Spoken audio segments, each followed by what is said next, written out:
Good afternoon and welcome to another edition of WIN TV, Washington Informer News, and we bring you news you can use. I'm your host, Denise Rollard Barnes, publisher of the Washington Informer newspaper, and I want to thank you so much for joining us today. Please be sure to click share on Facebook and let your friends and followers know you're watching WIN TV. And don't forget to click like on Facebook and check out our YouTube channel to see some of our past shows. We got some great shows, and think about it, Chevy, Desiree, we've been doing this now for almost a year and a half.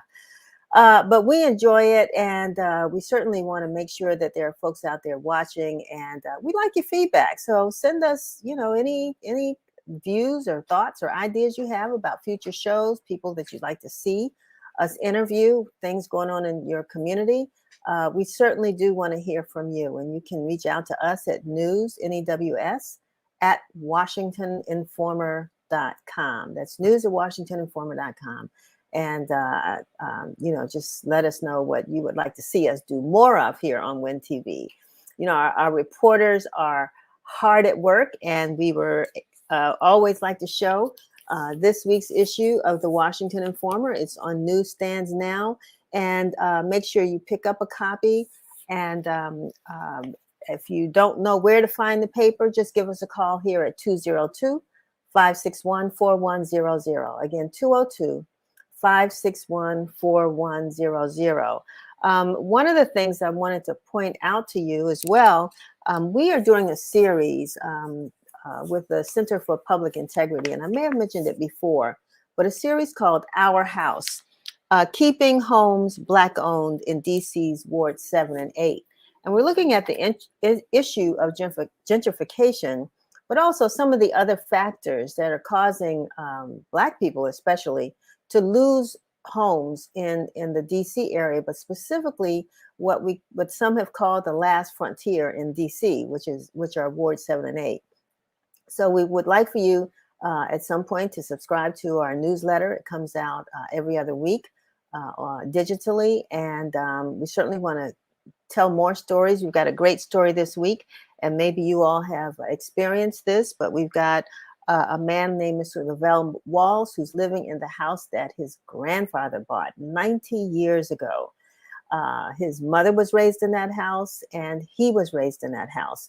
And like many of us, and I live in Ward 8, we're being bombarded by letters, emails, phone calls, texts, asking us to sell our homes. And Mr. Walls says he has no intention to sell his house, but we wanted to share that story and also help folks to understand how to get off these lists.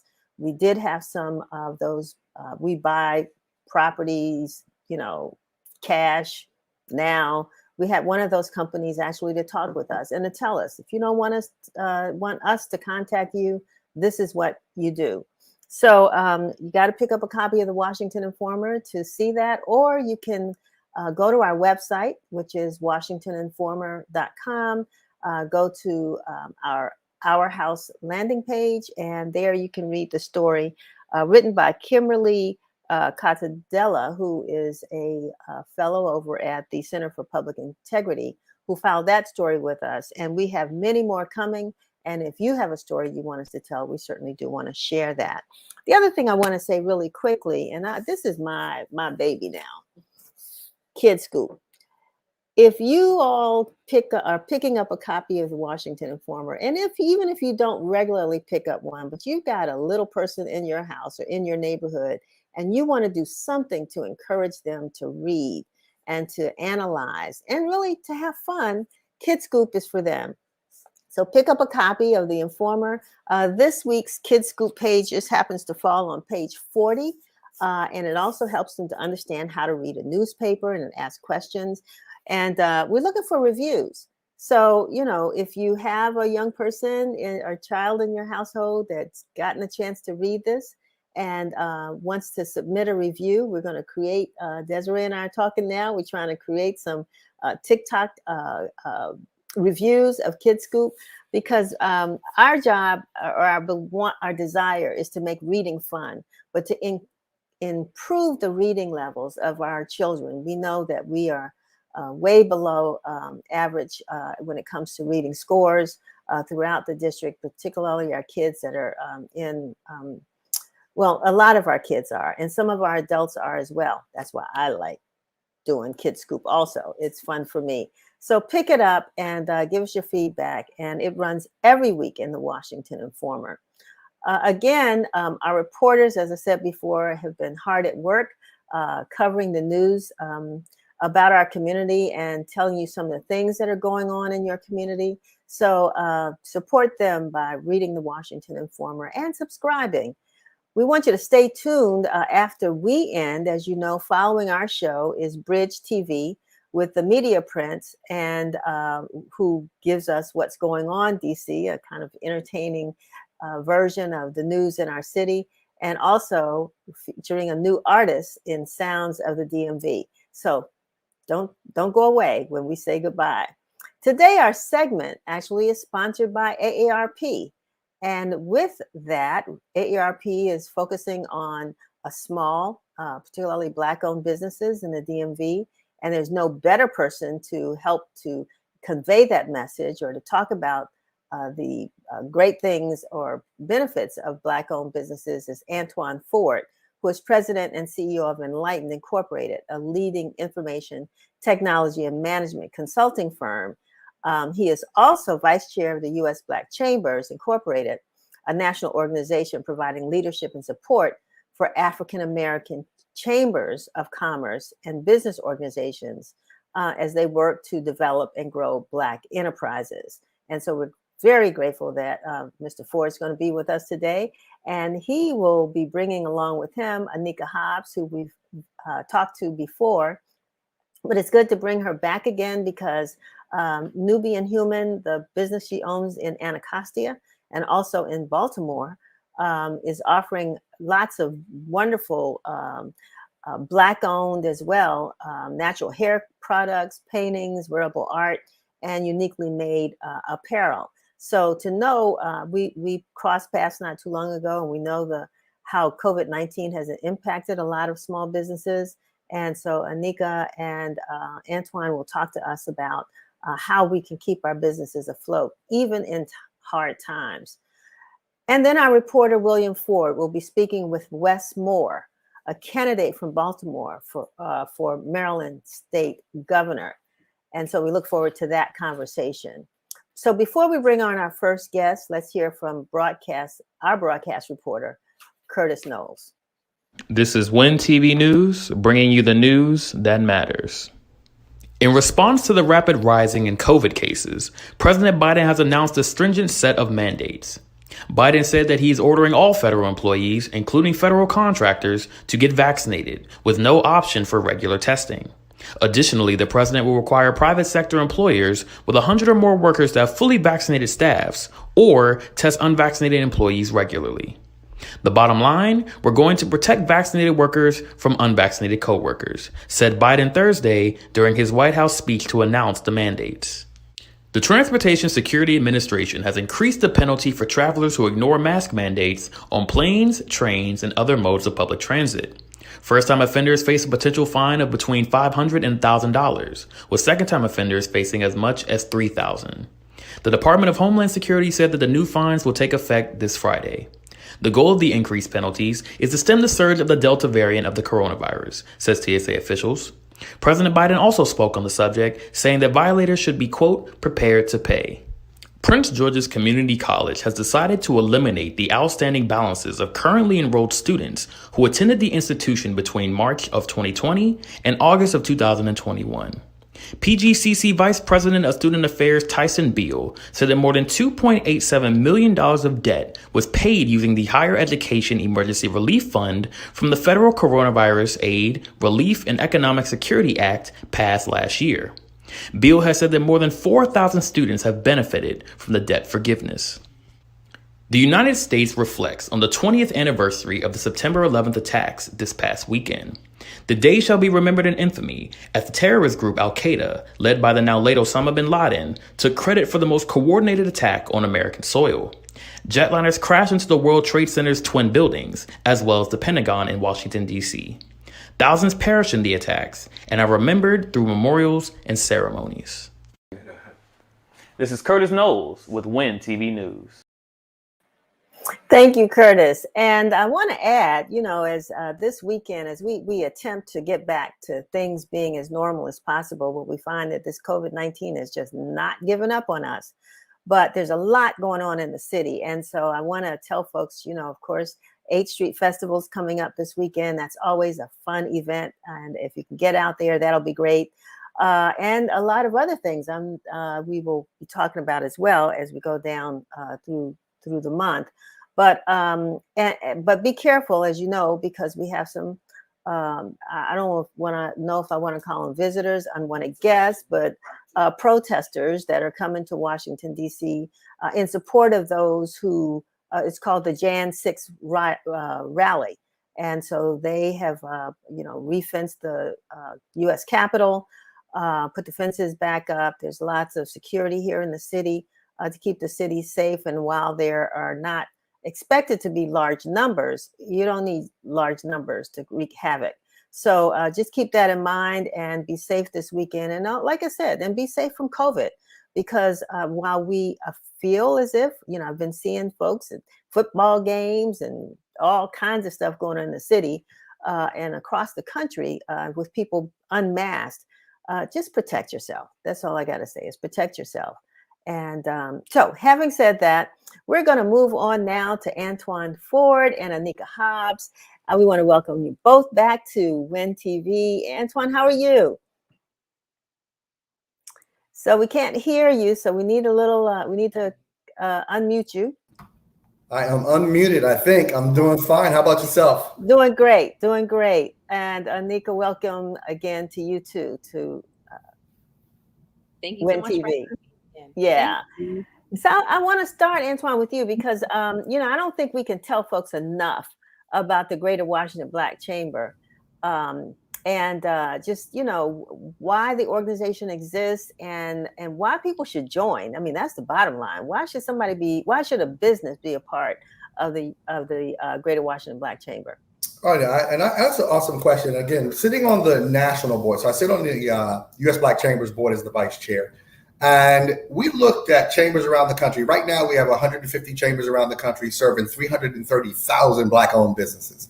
But we didn't have one in D.C. And we realized that although the D.C. Chamber of Commerce, as a former chair, did a wonderful job, we did not have folks focus on issues that Black businesses themselves care about. Access to capital, access to training, access to opportunities specifically. And what I noticed was we did not have what I consider to be large Black-owned businesses enjoying this revitalization of Washington, D.C. as we saw it. And so I encourage people to join the chamber, quite honestly, because we have a common voice. We come together, work on common issues. We bring opportunities and educate them and things that they deal with, that we deal with as a Black community. We have now a voice together that we can be able to say collectively, we can go to the Hill, we can go to the Wilson Building, we can go to our folks on council and say, these are the things that Black businesses care about, while being able to educate our Black businesses and provide information to them. And I'm excited about having this because the same thing I saw in other cities, I didn't have in my own city. And I was like, Denise, I got to do something about this. And I think it's interesting that the Greater Washington Black Chamber has partnered with AARP. Yes. Tell me about that relationship and that connection. Well, I'm excited about that because at the end of the day, one of the things that I think what AAR brings to the table is most of the folks who know in the city are above 50. The folks that have the knowledge, the folks that have the information. Yes, at this point. And we have so much knowledge with folks and being able to share that information about folks who may be doing okay, that may be doing pretty well. And we say, hey, guys, we want that wisdom, myself being one of them. And I think AARP does a wonderful job of getting that information, although they have a national presence. They're located in Washington, D.C., and they care about the city so much that they're in. And I think that's amazing to be able to say, we need to get to the whole of community. I love my youth, and I want folks that are in the mature years to be able to bring those folks together. Tell me, Antoine, I mean, and I'm going to get to you too, Anika, because you will help to color in the outline that Antoine is sharing.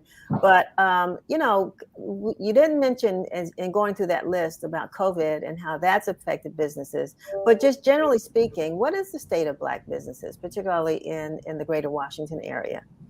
Denise, that's a really good question. I think we're facing this sort of two polar opposites. We heard through the census that the Black community is being moved out of the city. I mean, our population is lower than it has been in decades. So we're moving out of the city, while at the same time, there's availability of so much more money. It's EIDL, PPP, so many funds that are being stood up. And so we see businesses coming up now. The younger businesses are taking advantage of it. So I'm seeing this movement of younger businesses being able to grow and incubators coming up along those lines. But I also see a decrease in the people that actually live here. And so we want people to say, stop leaving the District of Columbia, stay back, because this is a great opportunity, because there's funds being stood up specifically for Black-owned businesses. So I think we have a great opportunity now for businesses to be able to grow, like Anika, to continue to have her spread to go, international, as she probably already is. But I need other people to see what's happening, particularly, and I'm going to be biased in Ward 5, 7, and 8, right? Because I'm seeing growth in there, and I need people to stay and stop leaving.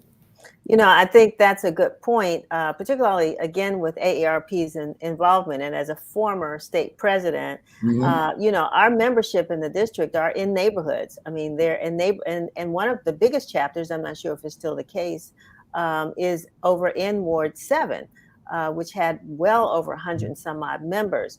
And when you talk about neighborhoods, you're talking about a lot of small and Black-owned businesses that are in neighborhoods. We're not downtown. We're like Anika on Good Hope Road. And so, I love your store. I think it's a beautiful store, beautiful location. But how is it that you decided to open up on Good Hope Road?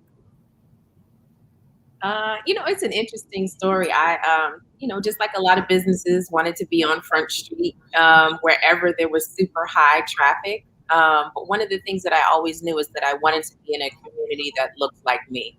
And so, just going around the district and seeing what was affordable, one of my mentors had suggested the Anacostia Art Center, which I had been there before. It's kind of full circle. I had been there as one of my first vending opportunities as soon as I left my job in 2012. And then about a year later, when she said to check out the Anacostia Art Center, I was like, this is perfect. It was turnkey, it was affordable. And like I said, it was in a community that looked like me. So it's interesting. My lease was for 6 months, and I thought, okay, I'll just be here for 6 months, set up shop, and then I'll probably look somewhere else. But that was in 2013. So as of September 14th, I've made 8 years since we've been in Anacostia. And I have to say, I would not have chosen anything better but to be there on Good Hope Road. So. I have to ask, because Antoine's coming to the neighborhood, I should say, not the hood, but coming to the neighborhood soon as well. Now, I don't know who encouraged who to come, but I definitely want to officially welcome you, Antoine, and we will want to follow up on the story of that beautiful building that's being constructed, almost completed, on the corner of Good Hope and Martin Luther King Avenue.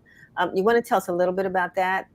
Yeah, no, I'm excited about it. And so Anika is part of my welcoming committee here. And so Bowman Ketty and I partnered and created this partnership to really look at how can we make sure that we are moving to the community where people are, so it's easier for jobs, right, at the end of the day, so they don't have to commute across. And we said, what more creative opportunity if you move a technology firm that does international work in the defense sector to move to an area that normally you don't even think about those concepts. And so we thought, had an opportunity to work with the District of Columbia, to partner with them, and really got great support from the mayor and DMPED and the rest of the organization to create not just myself, we're the anchor tenant, but you'll have Capital One Bank there. You'll have AmeriHealth will be a part of. We'll have new restaurants to be on the corner of Good Hope Road and Martin Luther King Avenue as the MLK Gateway. We'll be doing, I chair the WIC, so obviously we're going to be doing workforce development training. I hope to launch a great entrepreneurship program, but not just your typical incubator. We hope to get folks funded. We want to bring subcontracting opportunities, and we want to create more businesses in launching that community. So I need other people to look at, they can do it, Anika can do it, and be there for 8 years, because we need examples of what people are doing. Thank you. And I want to go back to Anika and talk about that transition from a full-time job to opening up a business, and a business that, is very unique. So I'd like to know kind of where your head was, and how you made that transition, and how you selected. I mean, tell us a little bit more about Nubian Human, but how you selected that, the title even, the name of the business. I think that's such a great story. Yeah, so Nubian Human, basically, we say it's an ecosystem of independent artists and creatives from all over the world, partnered with conscious consumers fueled by pride and purpose. So we focus on Black-owned and Brown-owned brands exclusively. We have been that way ever since we started. My background is actually in environmental design, which is basically interior architecture. But I started working for H&M when they were very new to the U.S. For those who don't know, it's a fast fashion retailer. And I grew with the company very quickly. So I started as a sales associate and I left as a district manager, having DC, Virginia, Maryland stores, upstate New York, and New England. And what I found was that, as much as I had grown with the company and learned so much about expansion and growth, I just felt like every day I was kind of coming into doors and I wasn't connected to what I was selling. And in my travels, I opened their first store in China. I opened hundreds of stores all over the US and Canada for them. And with all the artists that I was coming in contact with, there was just no space where we could find Black-owned or Brown-owned art and goods just on a daily basis. Mm-hmm. So this way I can go into H&M and get a shirt, a white shirt or a black skirt. I wanted a space where we could see things that looked like us, by us on a daily basis. And so opening the store was not hard because, I had grown with the company and I learned what expansion was. It was kind of like I was in college, like a 11-year college with them, just learning all the nuances of retail. But what is very hard is staying open. That is the biggest challenge, staying relevant, and finding new artists. And, we have our own challenges because we work with brands that don't have the same funding as some of our counterparts. Wholesale pricing is a little bit more expensive. Supply chain is a little bit more difficult. So just as much as anybody would like to say that we're a regular boutique, we are, but we do have different challenges that a lot of other businesses don't have because we're very, very mission-based on holding up those Black-owned and Brown brands. I've gotten some great items. I have to come down and visit because I told you it's that diary that I like that you sell down there as well. I mean, that's a personal. Sorry, I had to go into that. But yeah, I mean, also Anika and Antoine, I mean, this past 18 months has been tough on small businesses. Anika, can you talk about, any ways that you either had to pivot, because of the pandemic? Oh, yeah. About, I would say before the pandemic, we were about 50% international brands. So we work with a lot of brands on the African continent. And because of COVID, the supply chain was completely broken. And of course, we know we had shipping issues in 2020. So that made it very difficult to import those special products that we were able to get in. So that made it, a little bit difficult. The great thing has been that, like Antoine said, a lot of small Black businesses have been able to grow nationally. So we were able to take on some newer brands, which I can show you a little bit later. But we definitely had to pivot in that way. We were also, I'm brick and mortar based because that's, what I my career in. And then all of a sudden, when no one was allowed to go anywhere, I had to really pivot my business to digital. So making sure that we had a robust website, SEO, digital marketing, all of those things that I didn't really care for and didn't really need. I found that we could thrive just by having our doors open. But we definitely had to make that turn and that pivot. So I think there's definitely been, and then just how we engage our customers and keep them engaged with us has definitely changed as well. Was there anything that's happened over the last 18 months or because of COVID that was like an aha moment for you, that to say, wow, I didn't think about this, but this works? Yeah, we've introduced some different type of programs. So we have it's like an Amazon locker type of system in our store. So we literally have a locker in our store where brands that aren't necessarily sold in our space and who don't have brick and mortars, they can have their customers come pick their product up in our store. Wow. So in that way, we've been able to help some brands and then also bring some traffic to our store location. And I think just the way digitally in which we engage our customer, how we've been able to ramp up our email marketing and SMS. We never thought about texting our customers. And so that has definitely helped us as well.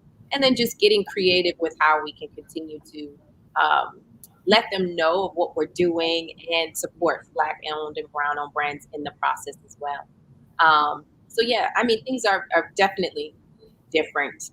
It's all been a huge pivot. You know, if you haven't pivoted during this transition, this period, I don't know how you're going to make it. Interesting.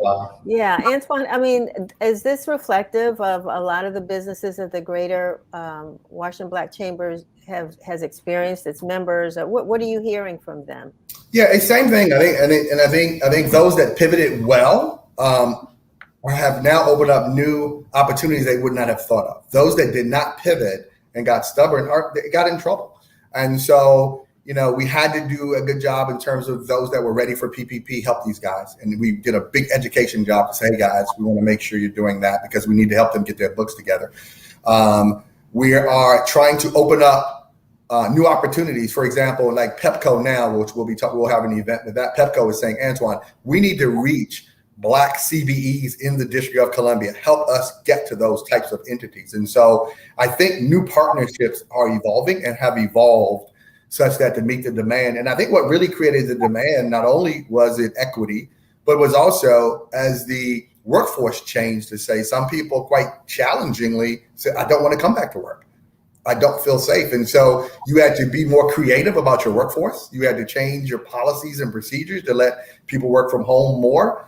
And so I think we're still in the midst of that, quite candidly, and to be able to help people think through new processes and procedures and ways to measure yourself when your workforce is at home. And so we're still in the midst of this creative process. You talked about Pepco wanting you to reach more CBEs. Tell us about, for those who don't know what a CBE is, and what that relationship is. I know I don't want to get too far off point, but since you mentioned CBEs and opportunities for them, how does the chamber work with them as well? Yeah, it's really important. AARP has also been a great partner with saying, hey, help us get to certified business enterprises, which are in the District of Columbia as a certified business enterprise they've shown they do business in the District of Columbia. They're located in the District of Columbia. In some cases, you get points for being here for 20 years, right?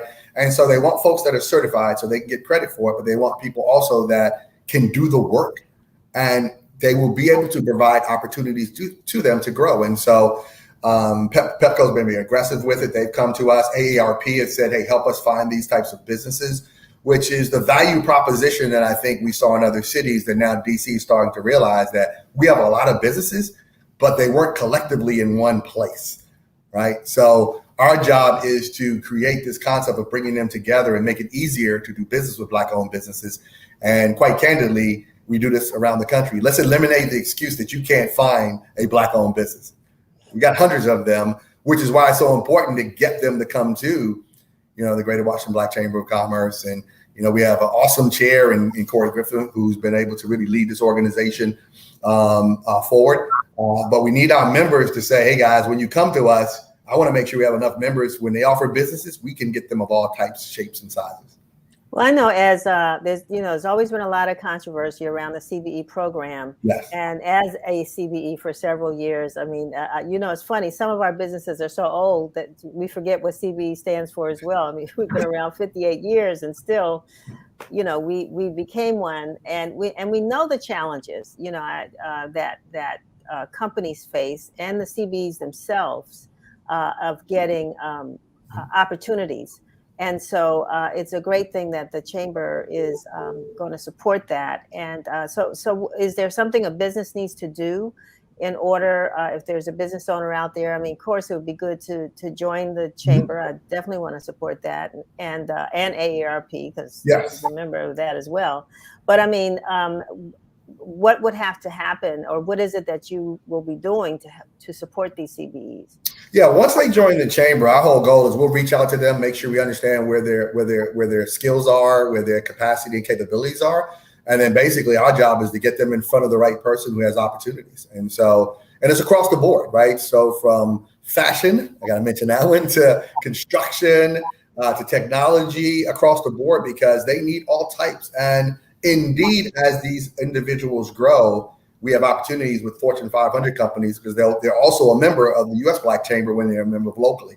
And so I'm working with the Fortune 500 companies that want businesses that can scale across a region and across the country. You know, one thing I don't know if everybody understands when it comes to the value, as I said, of Black-owned businesses that are located in communities or in neighborhoods, because, and I've heard you talk about it, Antoine, is the fact that we are employers of people in our communities. And Anika, can we talk about that as it relates to Nubian Human, and what your experience has been like, at least working with members of the or residents of the Ward 8 community to support Nubian Human? Yeah, I mean, we, one of our big focuses is to pay above the living wage, which is very important. I think a lot of people think when they come to lower income communities that's an opportunity to pay as little as they can. But for communities that look like me, it's important for our team members to have above a living wage to work with us. So we've really focused on that. I think also having someone, you cannot be a business for the community and not be in the community or hire the community. I think that's very, very important. We have one team member who's basically been like almost like a second owner to us, Jay Sun. He's a Ward 8 resident. He's been with us for the past, I want to say, 60 years, and basically has like protected our business, has allowed inroads for Anacostia. And I think it's just very important to have, if you want to have that community base, you got to have somebody who understands that. I'm not originally from the DC area. I'm originally from Boston. So having team members like that has definitely helped me to navigate DC. It's the same thing in Baltimore as well. We really try to focus with people who live in those communities, team members, because we find that it's just helpful to have somebody who looks and talks like you, and one of the things that we also think about when we think about gentrification is that it doesn't always look like us, right? But we can come into the communities and do the same things that gentrifiers do. So for me, coming into neighborhoods where I'm not from, I thought it was really important to have those who are in the community to live and work in there. Well, the other concept that I don't think people always understand is that, sometimes we want to be places, we're worried about competition, and we find sometimes some businesses help to draw more customers to your business if you're kind of in there together, which is what I think the Anacostia Art Center does. So I'm allow you, Anika, opportunity to give a shout out to your Anacostia Art Center neighbors who are in there, and they're not competitors. I want to know how you all work together to make that whole process a success. Yeah, so it's really cool. It's a really awesome space if anyone hasn't been there before. It's an oasis of like Black excellence, I like to say, because we have Vintage and Charmed, which is right next door to us. We actually opened exactly the same day in 2013. So she has vintage clothing there, Lynette does. We have Mahogany Books, which came about 2.5 years ago. They just opened their second store in National Harbor. So congratulations to them, which focuses on all Black-owned authors. It's an amazing space.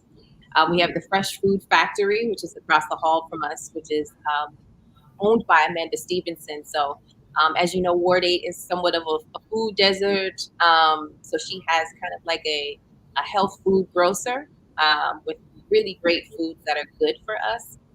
We have eLife, which is also Everlasting Life down the hall. And we have Kirakoki, which is chiropractic by Dr. Kita. So you can get healthy, you can eat healthy, you can read, feed your brain, and look fashionable all at the same time in one place. And it's all Black owned. So there's so much power in that. just us being together. And we support each other by promoting each other. We've done events together. We've, looked at some ventures that we can do. I think as a community, we definitely hold each other up, and you need that. Antoine, is that a model? I mean, is that something that you see is really a concept that we need to be doing more of? And I want to go back to Oklahoma and Black Wall Street, Yes. right? And how, having a community of not only residents, but businesses that the residents could support, and having little spaces like that within our own community. Talk about that and why you think that's important. I absolutely love it because it serves as an example of what's possible. And I think so many of us need to have this example because I was speaking earlier this week. Sometimes we suffer, as the Bible says, because of a lack of knowledge, right? We don't understand that we can do a thing. So if you take that Good Hope Road and then we turn around and go up now MLK, and I'm seeing the Black-owned business of MLK, we're creating this DC Wall Street. As she just talked about, now you turn the right-hand corner and going up MLK, I'm seeing Black-owned businesses pop up all the way around this. And I think it serves as an awesome example for returning citizens, a great example for folks of what's possible, and an awesome example for the younger folks. Like, I never thought about what it could be to be an entrepreneur, right? And they walk into, all the companies that Anika just talked about, and they can sit around and look at like, wow, I've never seen this or imagined this. And now it's been manifested. And I think that's a great example. They have another one in Atlanta and in Georgia, this whole community that's been there for 20 years. And I'm like, we need more of this to show what we can do. That we can do ourselves. Yeah, as a newspaper, I mean, that's one of the things we realized when our reporter Sam Collins went out to talk about a neighborhood that's really been devastated by gun violence. And the fact that people just blocks away don't know or recognize the oasis that's right around the corner from them means that I take that on as a responsibility, need to help to do a better job to let the community know that when we talk, as Anika, as you said, gentrification, it doesn't always mean racial gentrification. We're bringing businesses and opportunities to our community. I don't know if you all want to respond to that, but or have any thoughts about that. Well, it's funny. When I first moved over, shortly I'll say, they were like, you just moving in to take advantage of the community. That was the first comment I got. And they didn't know until I told them, wait a minute, I was born in DC in Carver Terrace. So they thought I was just a developer moving in. I wasn't a business owner. I was developing and leaving. But I had to tell them, Anika, no, I'm staying. I'm moving from Connecticut L to MLK and Good Hope Road. Right? I am moving. So that was my example. Wow. I think those stories need to be told, and I'm glad that you all are here to tell it. Anika, what's new for Nubian Human? What's coming down the road? Yeah, so for us, we're really looking forward to quarter four. That's the Super Bowl of quarters for retail businesses. So we're definitely looking towards that. We are launching our Kwanzaa kit, which is super exciting. We had that last year, which is kind of like our beta testing. And then this year we're going full speed with it. So anybody that's looking to celebrate Kwanzaa, we have the whole kit for you. So it's going to be launching in October. We're continuing to bring on some new brands, which I can show you some of the stuff that we do have here. We're just looking to continue to expand. Also, we're looking into real estate as well. I think one of the most important things that we learned during COVID is it's great to rent a space, but owning your space is definitely changing the game. And that also lends to Tulsa as well. You've got to own the building that you're in. So, we're looking at real estate opportunities throughout the district as well as Baltimore, and taking advantage of some of those opportunities, grant opportunities that support in funding real estate acquisition. So. Yeah, it's interesting because that was one of the big stories when there was a loss of businesses along like the 14th Street corridor and the 8th Street corridor here in DC. It's good that those corridors are coming back, but when they were a lot of Black-owned businesses there, we realized they didn't own the real estate. Right. And so as landlords came in and decided they wanted to increase prices, it priced out those businesses. So I think that's a really, really good point. We got a few minutes left, Anika. Do you want to share a couple of your items with us really quick? Yeah, so just to get an idea of the things that we do sell. So we really focus on Black-owned brands. Our focus is, items that reflect our traditions through, the pattern, the prints, the ingredients, and things like that. So some of the things that we have, these are, if you can see them, they're Adinkra cards. They're spiritual cards. This woman is Ghanaian. And basically you can use them for spiritual guidance. It comes with a beautiful booklet that explains what all of the symbols are. Sorry, trying to get my camera right there. And straight. But that's some of the product. We do focus on spirituality. So we do, gemstones and things like that, space clear, home clearing and things. So for clothing and fashion, one of the brands that we've had for probably since 2014 is Dope Society. So this is one of the cool. there. Wow. Yeah, so that's a mask there with Fulani earrings. That's one of my favorite brands. Always really great creative work.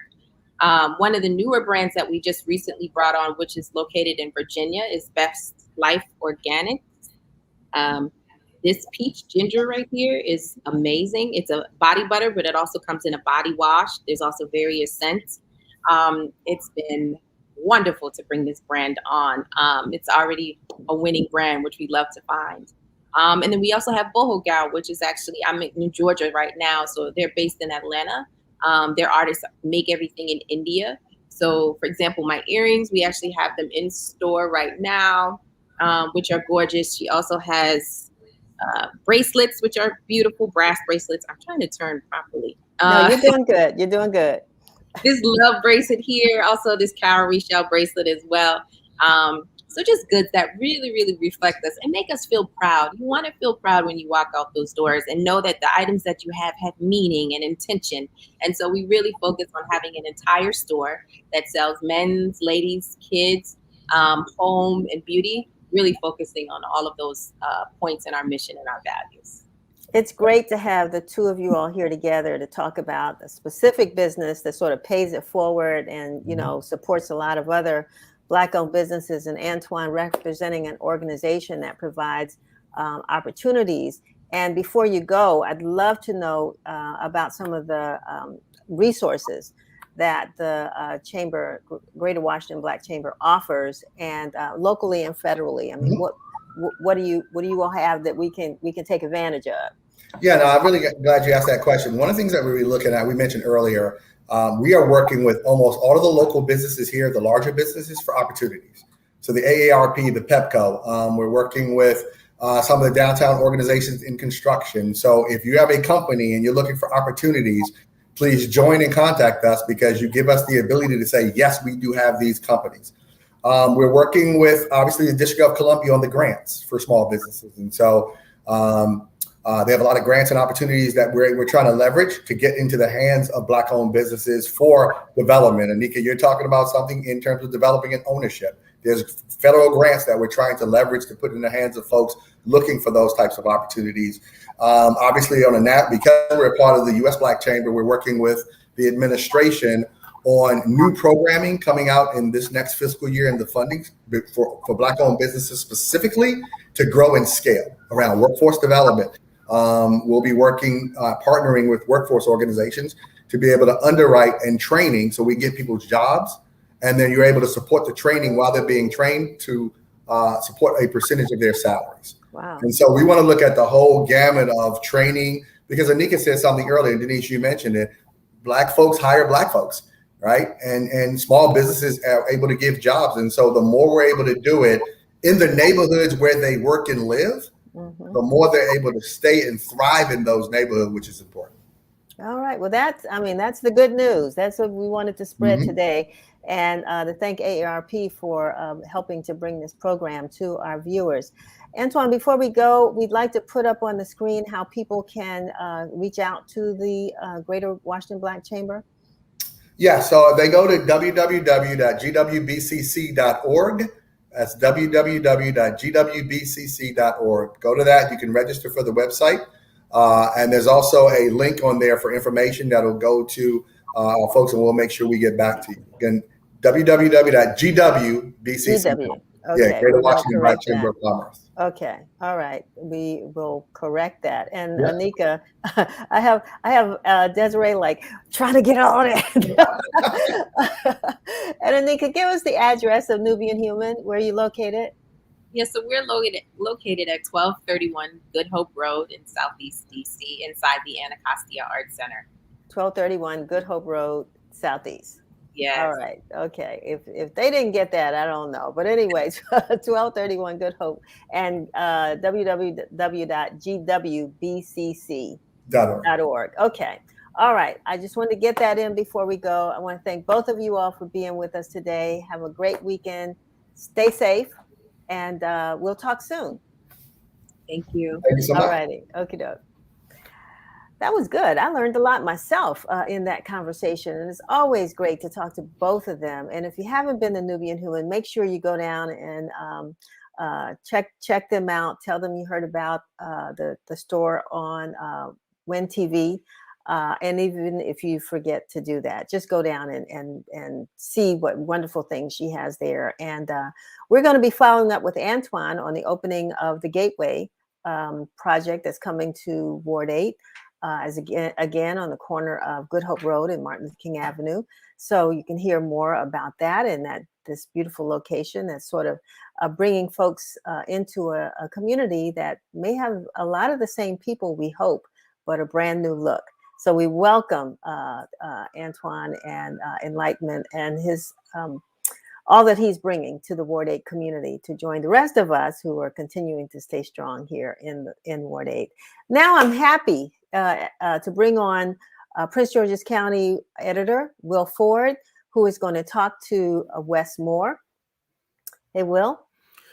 How you doing? I'm great. How are you? Fine. Got to hear some of the conversation about the businesses, so that's Wonderful. Always cool to hear.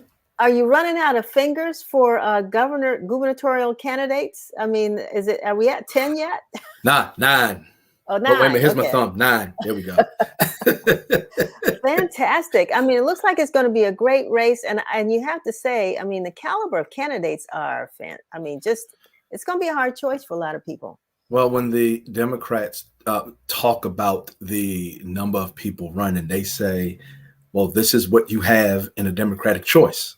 Mm-hmm. Now, of course, if you talk to a little skeptical voters, they'll say, well, why do you have so many? Democrats say this is diversity at its finest. And that's definitely a way to look at it. The one diversity it is missing, which there's no room, it's right there. There's no women. So there's a little bit of a difference there, but you do have 3 African-American men on that's seeking the office. And Wes Moore, he's one of those gentlemen. Well, I'm not going to hold you up. I haven't talked to Wes. His mother I know well, and I'm glad to see that he's carrying on, doing some great things in Maryland. And so give him my regards, but you go ahead and take it from here, and can't wait to hear the conversation. All right. Mr. Wes Moore, how you doing, sir? I'm blessed. It's good to see you. It's good Thank you, sir. I'm glad we get to finally connect. Absolutely. I know you've been a busy man, and I understand that. Now, I'll give a little introduction because I want to make sure folks know who you are in terms of a Rhodes Scholar, served in the Army. I just realized, was your rank as captain? I was actually a first lieutenant, and I received a promotion in Afghanistan. So I became a captain while I was serving in Afghanistan. Well, there you go. And CEO of Robin Hood Foundation. And that was an anti-poverty organization. That was based in New York City. It was. So it's one of the largest poverty fighting organizations in this country. And even though it's based in New York, actually we invested millions of dollars right here in Maryland. But we focus exclusively on ending poverty and creating economic mobility in housing, education, food, transportation, criminal justice reform. And I was the CEO for 5 years. Well, got that little bit of background. Now, I did see on your Twitter page, you planned on doing some door knocking in Prince George's County tomorrow. So why don't you give a little bit of additional background for a few folks who may want to know, who is Wes Moore?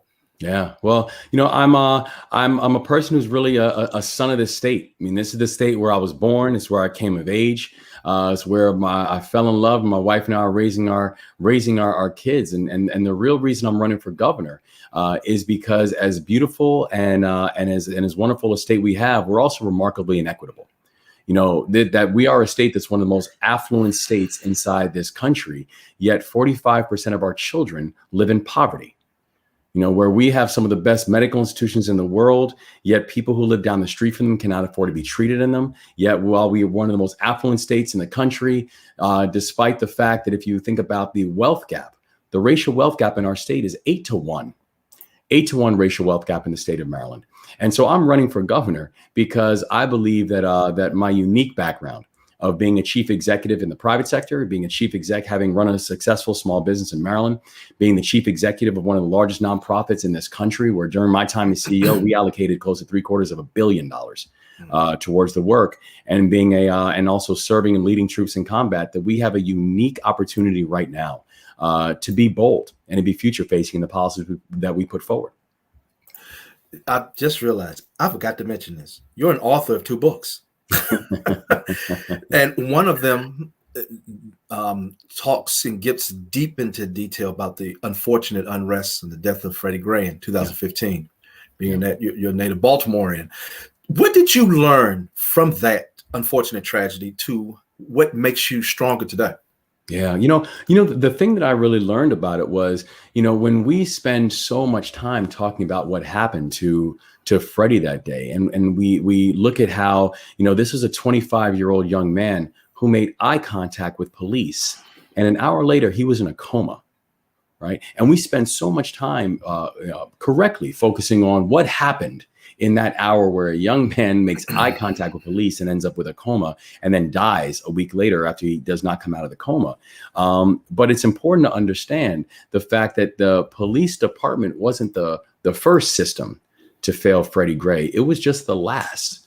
That this was a young man who was born premature and underweight. He was born to a mother who battled addiction for much of her life, and he was already exposed to heroin by the time he was born. When he actually gained enough weight that he could leave the hospital, he moved into a housing project in West Baltimore that in 2009, that and hundreds of other homes were named in a civil lawsuit because of the endemic levels of lead that was inside that home. So this was a young man who was born underweight, premature, exposed to heroin and lead poisoned. And by that time, he was only 2 years old. So the reality is that the thing that I learned about understanding this is that if we aren't fixing the systems that continue to allow measures of inequalities, and specifically economic inequalities throughout all our society, in urban, rural, and suburban parts of our state, then we will repeatedly just find ourselves cleaning up the debris that comes from broken systems. That we need to have a government that actually works for people.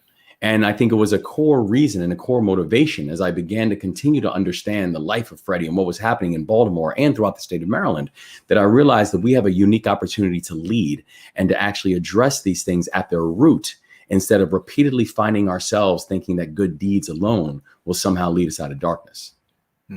When you mentioned about leading, now let's take COVID-19, which is still on a lot of people's minds and in their lives, unfortunately. For if you were governor right now, for example, would you have recommended from the governor's office that masks be required for teacher, staff, and students? Yes. And I think it was the smart thing to do, because we have to remember what was the number one priority. The number one priority was that we wanted to get our students back in the classroom. We saw firsthand the dangers of and why we were so unprepared when we saw students who were being left behind, in some cases chronically so, because we immediately had to move into this virtual environment. And frankly, we saw situations where our educators and our paraeducators, the ones who have devoted their life to being able to support students and support families, were now didn't have the capacity and the ability to do it in person, which is really their passion point. And so if we knew that all the health experts were saying that in order for us to get back into the classroom safely, that one of the requirements was that we wanted to make sure that people were wearing masks, then that was something that I think was important for us to be able to lead on. All the data continues to show that not only are masks important to stop, to continue to keep us safe, but it's also, but getting our kids back in a classroom is also important for their educational development. When you look at those two things together, I think the decision was easy that we should have encouraged the mask mandate throughout the state to happen.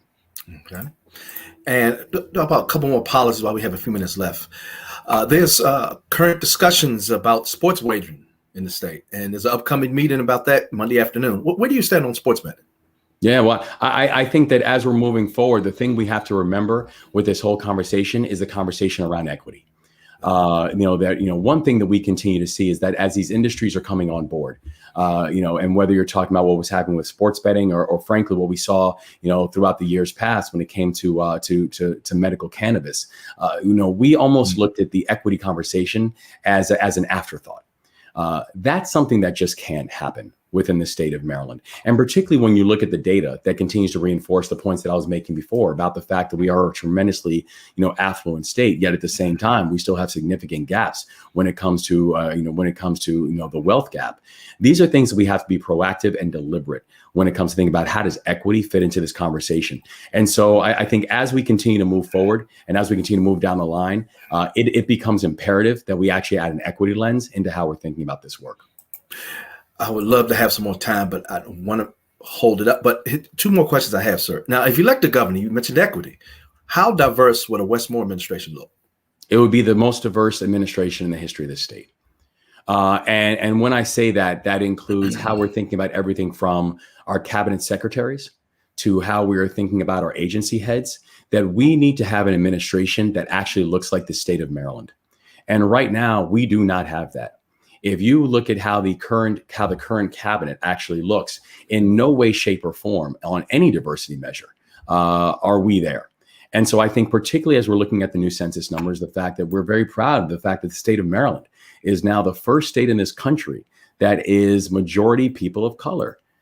There's no reason why our administration should not look exactly the same way as we're thinking about the people who should be sitting in our seats, that we want an administration that actually looks like the state. And so my commitment is that in my administration, it is going to be an administration that actually looks like the state of Maryland. And frankly, it's going to be me leading in a way how I have always led throughout various sectors of the American economy. Well, before you go, sir, you're doing all this traveling. As I mentioned, you're going to Prince George's County. I see you in, was it Montgomery and Howard? You all over the place. We're hitting every single county. We are going to get to all 24 because that's exactly how I plan on governing. But when you get a few minutes to relax, you're human. How do you relax? You mentioned you have a family. Now, how many children you have? I have two children, a beautiful 10-year-old daughter and a 7-year-old son. When do you get a few minutes to relax? What do you get to do? Do you get to, ride a bike, shoot some hoops? Oh yeah, well, one thing that I and my kids love, I mean, we're outdoors folks. Okay. And so whether it's hiking, whether it's fishing, whether it's, getting out on the water, I mean, we love being outside. And honestly, it's one of the reasons that we have loved this process. I mean, our family's having a ball. And because this state is so beautiful, it is so complex and diverse and interesting. And so whether it's getting out and exploring Allegheny and Garrett County, or getting out to explore Prince George's and Charles, or getting out to explore Princess Anne and Kent, we are just having a great time seeing the state for all the beauty that it encompasses. Wes Moore, Rhodes Scholar, Army Captain. Thank you, sir, for your time. Hey, good luck on the campaign trail and be safe. Thank you. I look forward to seeing you again soon. Thanks so much. Take care now. Take care. All right.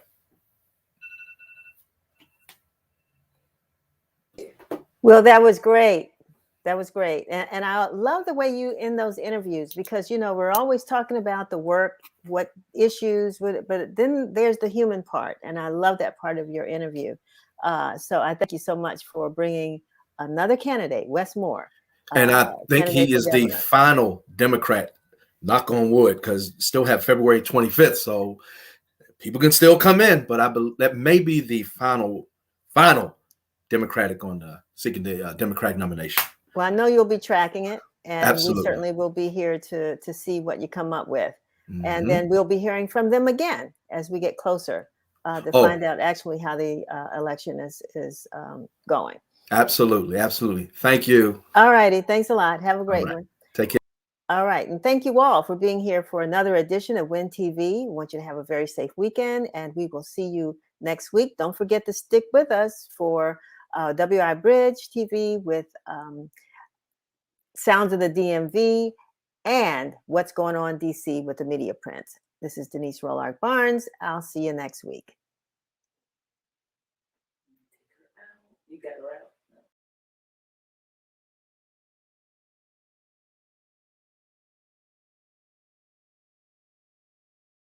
It's Friday! I want to say happy Hispanic Heritage Month. You already know why we are here. More wins for the DMV. That's DC, Maryland, and Virginia. Hey, Washington football team fans, do you want RG3 back? Oh, and you see the material? Arenze Q.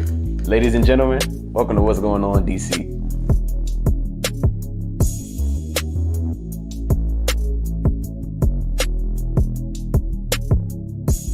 Let's start this off on a high note. Highly acclaimed recording artist, DC's own Young E-Class teams up with Slab Lab Recording Studio to bring DC youth prison facilities to its round, to show them there's another way of exerting your creativity and to help their future.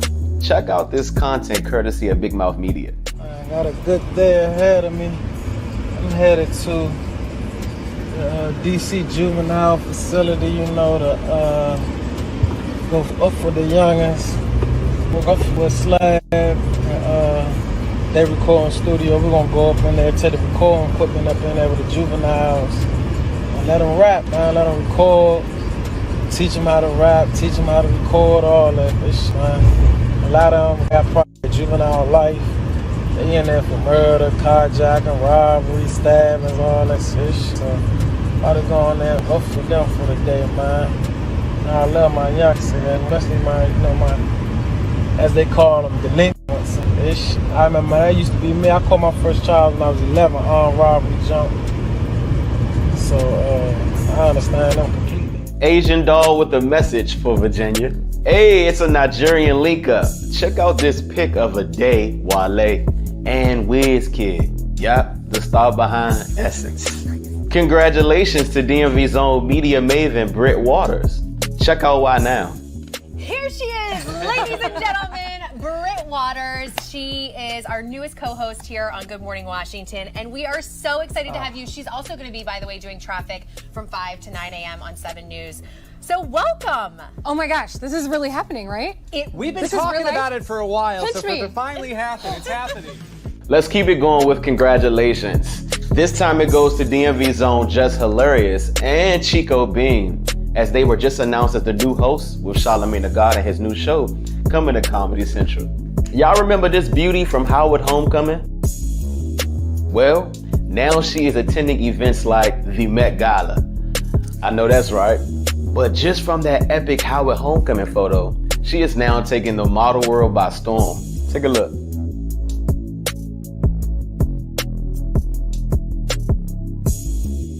Congratulations to VA's own Masego on his new Platinum Plat. In sad news, Broccoli City has officially postponed into 2022. Do not fret.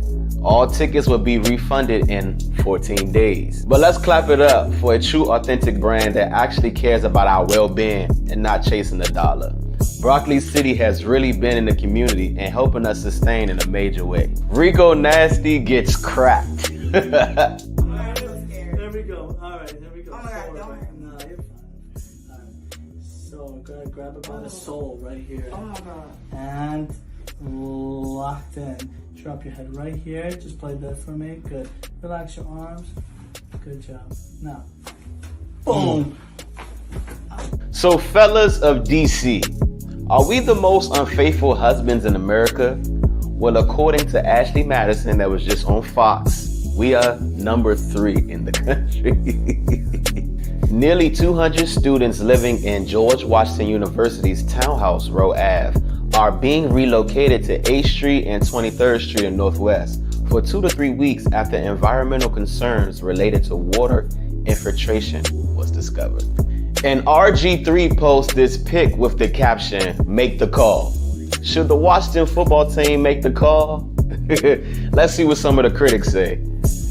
Okay, 3-0 Black says, "Nah, fam."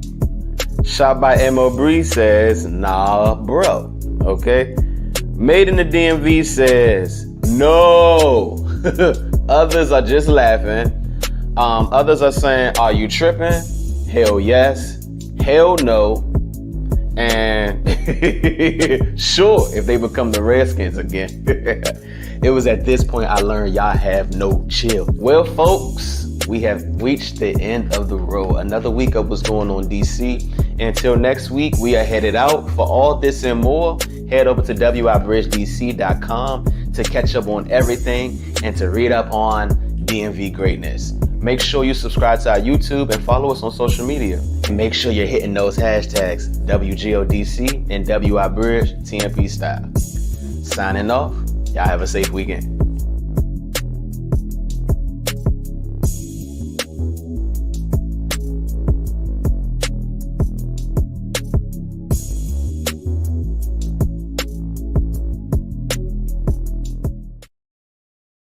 It's Friday!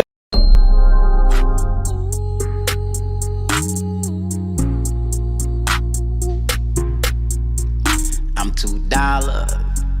How you like me? How you like me? Yeah.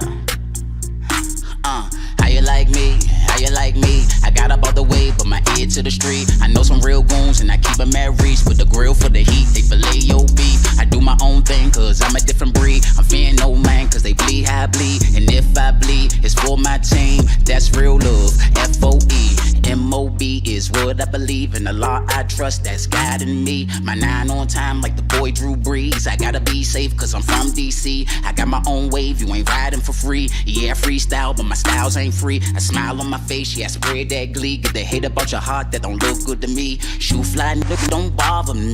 I might got the juice, I'm attracting them fleas. You might got bugs on the rest of your mugs, but it ain't no bugs on me. Check it, yeah, I do a feat, but you're paying the fee. I'm eating up the beat like a Thanksgiving feast. I'm thankful for everything that's given to me, cause I turned this into a living for me. Thankful enough that I stay on my dame. That's 5 times a day that I pray on my knees. And I pray for my haters cause they never pray for me. I be the predator and y'all pray to me. Say I'm thankful enough that I stay on my dame. That's 5 times a day that I pray on my knees. And I pray for my haters cause they never pray for me. I be the predator, y'all pray to me. I get cake, scraping the plate. Got this all on my line till I'm staying your place. Mark on my face, got me like, how you like me? Yeah, how you like me? Yeah, how you like me now? How you like me? Yeah, how you like me? Yeah, how you like me now? Look at me fake, I swear they behave. Talking that bitch be on your back, and they smile in your face. Bitch be so crazy, got me like, how you like me? How you like me? Yeah, how you like me now? How you like me? Yeah, how you like me? Yeah, how you like me now? Used to be up in the kitchen like skirt, hand whipping in the blender like skirt. I hit them bridges when I'm on a mission, see the lights in the car go skirt. Got out the life, I'm trying to live right. My wrist still sitting on skirt. My whistle shit wet like skirt, and earth there wet like skirt. Let me ask you a question. Are you mad at my blessings? Are you mad that I graduated? Or you mad cause your ass still tested? I would highly appreciate it if your little guys would stop flexing. Don't be mad when I made it and your Lord is taking it, learn the lessons. I ain't stressing, but it's highly complex and keeping that Smith & Wesson. Who is you checking? Boy, I cashed the check. Young boy, I don't got a check. And what is you saying? What is you doing? I'm in the kitchen and I'm fixing the win, little boy. You know that you're losing. You know that you're losing. Getting this cake. Hey, scraping the plate. Shit, got these all on my line till I'm staying your place. Off on my face, got me like, how you like me? Yeah, how you like me? Yeah, how you like me now? How you like me? Yeah, how you like me? Yeah, how you like me now? This shit be so crazy. I swear they behave. Shit, they talking that bitch shit behind your back. Come smile in your face. Shit be so crazy. Got me like, how you like me? How you like me? Yeah, how you like me now? How you like me? Yeah, how you like me? Yeah, how you like me now?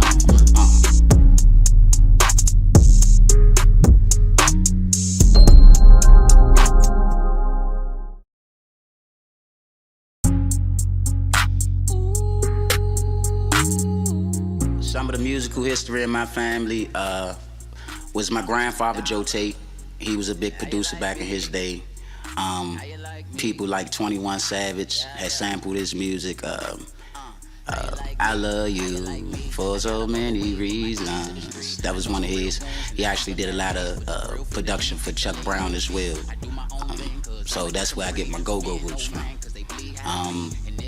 And moving forward, a lot of my uncles produced. Lady Day, my mom was a singer.